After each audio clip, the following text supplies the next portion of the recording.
শিশুদের মানসিক ও শারীরিক গঠনের সার্বিক বিকাশের লক্ষ্যে বলদাকান্ত বিদ্যাপীঠ প্রাথমিক বিভাগ এক বিশেষ উদ্যোগ গ্রহণ করেছে। বিদ্যালয় কর্তৃপক্ষ জানায়, আজ মোট 204 জন ছাত্রছাত্রীকে নিয়ে শিলিগুড়ি শহর সংলগ্ন রোহিণী এলাকায় চড়ুই ভাতির আয়োজন করা হয়। এই অনুষ্ঠানে শুভ সূচনা করেন শিলিগুড়ির শহরের মাননীয় মেয়র গৌতম দেব।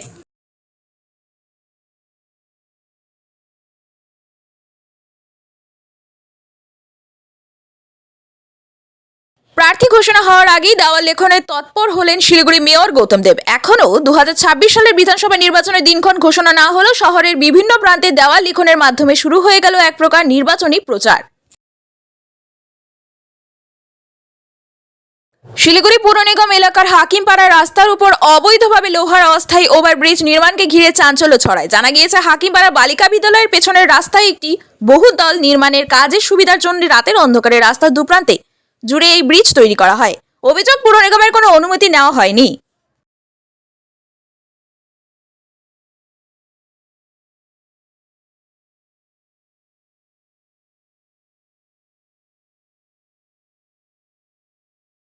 শিলিগুড়ি পুর নিগম এলাকার বিভিন্ন হোটেল, রেস্তোরাঁ ও মিষ্টির দোকানে খাদ্য সুরক্ষা দপ্তরের অভিযানে একাধিক অনিয়ম ধরা পড়লেও কেন কড়া ব্যবস্থা নেওয়া হচ্ছে না তা নিয়ে প্রশ্ন তুললেন শিলিগুড়ি বিধায়ক শঙ্কর ঘোষ।